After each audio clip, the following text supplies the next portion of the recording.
Il parlait aux poissons, leur chantait des chansons. Il comptait aux oiseaux les bienfaits du Très-Haut.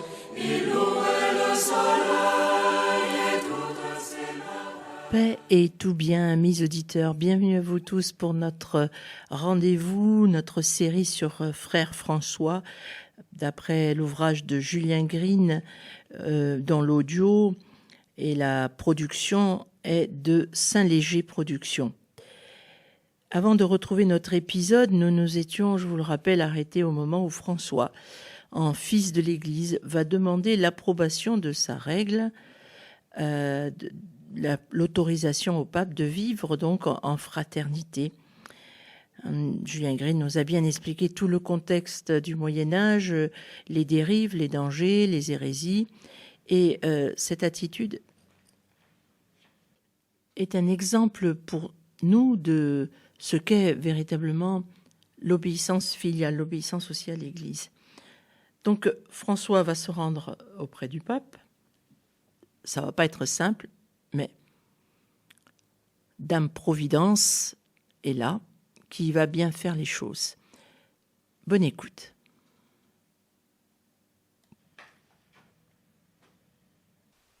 Puissance des rêves. Les historiens sceptiques ont beau jeu pour récuser ce qu'on appelle l'élément onirique des biographies traditionnelles. Car, demandent-ils, où est la preuve que tout cela n'a pas été inventé après coup ? Ce serait singulièrement méconnaître la psychologie de l'homme du Moyen-Âge, qui agissait si souvent par prémonition, et voyait dans le rêve un moyen choisi par Dieu pour communiquer avec lui, et parfois lui signifier sa volonté. Il en allait de même des visions. Intellectuelles sans doute, mais se présentant avec une précision telle que l'homme avait la certitude de voir une image extérieure à lui-même. À ses yeux, l'illusion n'était pas possible, et l'action suivait, tout raisonnement écarté. La psychanalyse n'existait pas pour déranger ce système d'idées forces venues d'un autre monde. Pour l'humanité de ces temps lointains, le sommeil offrait une source d'énergie spirituelle et même de révélations d'ordre mystique. Avons-nous tous beaucoup changé sur ce point ? Les explorations scientifiques dans les profondeurs du cerveau de l'homme endormi nous livrent des constatations intéressantes sur les intermittences du rêve. On peut priver un homme de ses rêves en le réveillant à l'instant où le songe commence, mais au bout d'un certain nombre de nuits sans rêve, il mourra. Nous avons besoin de nos rêves pour vivre. Cette vérité magnifique est une découverte de notre temps. Mais elle laisse entier le secret de cette vie étrange où l'âme se meut près d'un tiers de notre existence terrestre. Ayant accompli leur rôle, les rêves s'effacent. Ceux qui restent gardent parfois une apparence de réalité hallucinatoire. L'homme du Moyen-Âge n'en faisait pas mystère et se laissait diriger par eux lorsqu'il les croyait venus d'en haut. Mais pour nous, cette imagerie un peu fantomatique est comme une série de souvenirs d'un voyage fait par un irresponsable, et nous récusons le témoignage d'un voyageur que ne guide pas la déesse raison. Il n'en reste pas moins vrai que cette fantasmagorie vitale prend sa place dans notre destinée. Le rêveur des XIIe et XIIIe siècles, plus près que nous d'un monde instinctif, savait peut-être mieux que nous le croyons faire la part du charnel et du spirituel dans ces confrontations nocturnes de lui-même avec lui-même. Des exemples que nous tenons encore pour historiques lui étaient fournis avec surabondance par des textes de l'Écriture.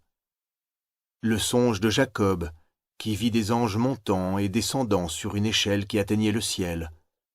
Celui de Pharaon qui rêva de vaches grasses, suivies de vaches maigres et que Joseph élucida. Ces songes révélateurs font irruption dans la nuit de l'histoire, et cela jusque dans les temps modernes. Il est intéressant de savoir que la veille de sa mort tragique, le président Lincoln fit à une réunion de ses ministres le récit du rêve qu'il avait eu la nuit précédente, se voyant dans une barque qui l'emportait en haute mer, sans rame, sans gouvernail, sur un océan sans limite. Je n'ai aucun secours, je vais à la dérive, à la dérive, à la dérive.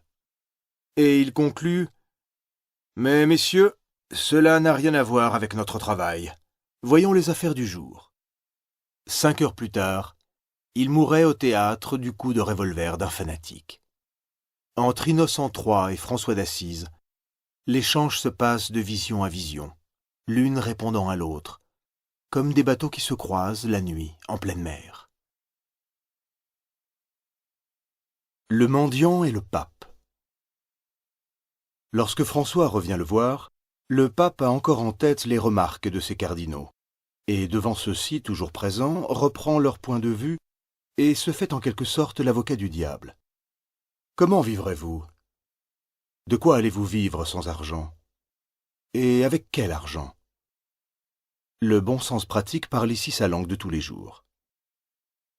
À ces questions simples, François répond simplement « Seigneur, je m'en remets à mon Seigneur Jésus-Christ.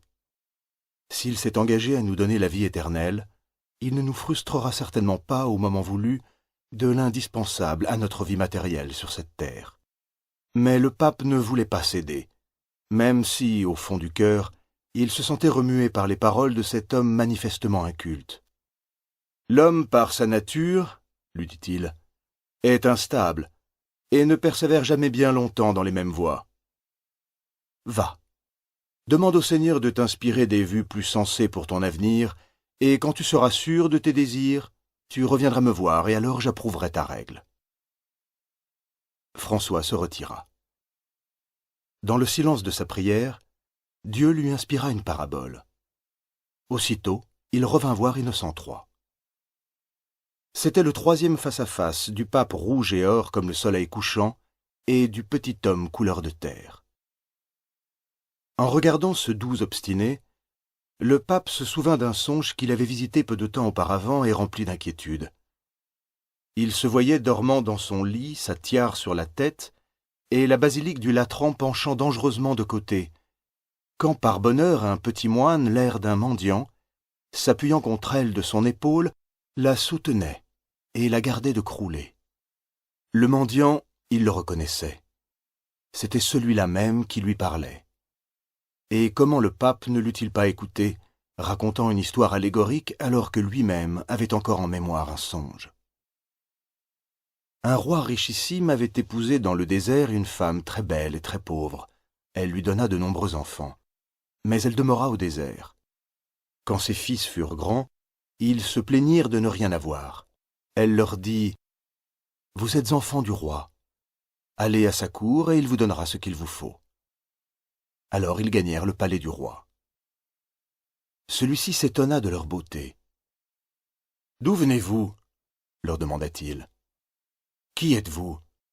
« Les fils de la pauvre femme qui vit dans le désert. Ne craignez rien, vous êtes mes fils. Ceux qui ne me sont rien sont nourris à ma table, à plus forte raison je m'occuperai de vous. » Et François ajouta « Pas de danger que meurent de faim les fils et héritiers du roi éternel, car le roi de la parabole était le Christ qui pourvoirait à tout, et c'était lui, François, qui les avait engendrés. » Ce discours acheva de persuader le pape, mais non tout à fait autant qu'il eût fallu pour lui arracher une approbation formelle. Il fit à François des recommandations affectueuses et l'invita à revenir le voir quand le nombre de ses fidèles se serait multiplié.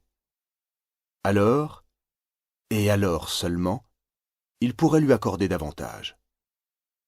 Il lui permit cependant de prêcher. Ici, 47 ans plus tard, Saint Bonaventure, à des fins d'hagiographie idéale, nous décrit la scène de façon un peu différente. Il nous montre le pape, émerveillé par le discours de François, acquiescé sans réserve. Non seulement il lui accorda tout ce qu'il demandait, mais il promit par la suite de lui donner encore plus. Il approuva sa règle, lui donna mission de prêcher, et fit faire de petites tonsures à tous les laïcs compagnons de François, pour leur permettre de prêcher la parole de Dieu sans être inquiétés. Détail qui n'est pas sans intérêt, la curie ajouta que les frères devaient élire un chef, et cela allait faire un ordre de plus dans l'Église, écartant ainsi le spectre d'une hérésie comme celle des bonhommes de Lyon. D'approbation écrite de la règle, point.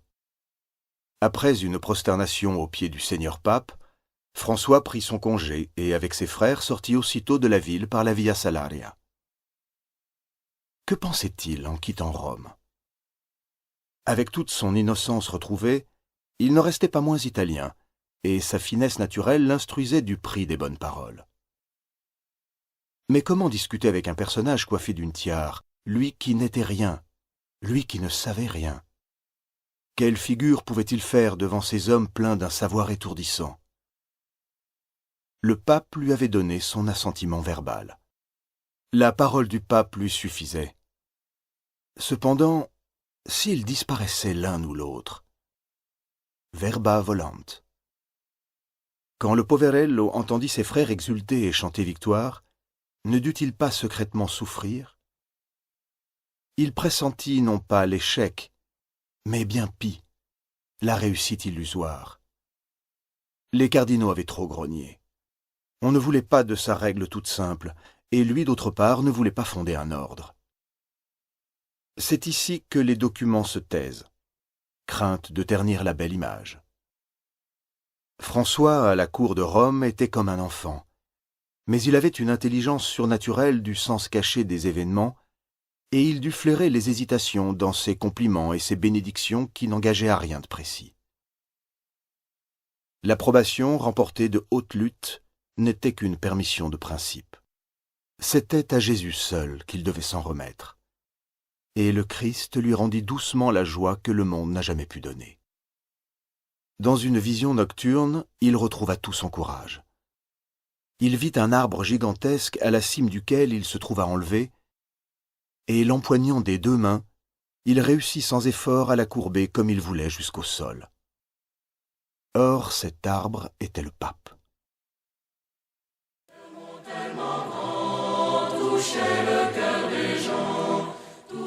Rendez-vous la semaine prochaine, amis auditeurs, pour poursuivre notre série sur Saint François d'Assise, Frère François, ce frère universel. Nous le retrouverons dans notre série Pax et Bonum avec les éditions Saint-Léger.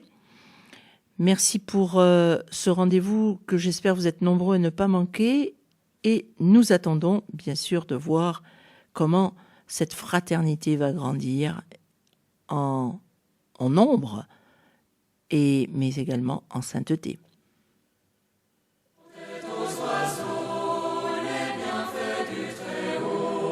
Il louait le soleil et toutes ses merveilles.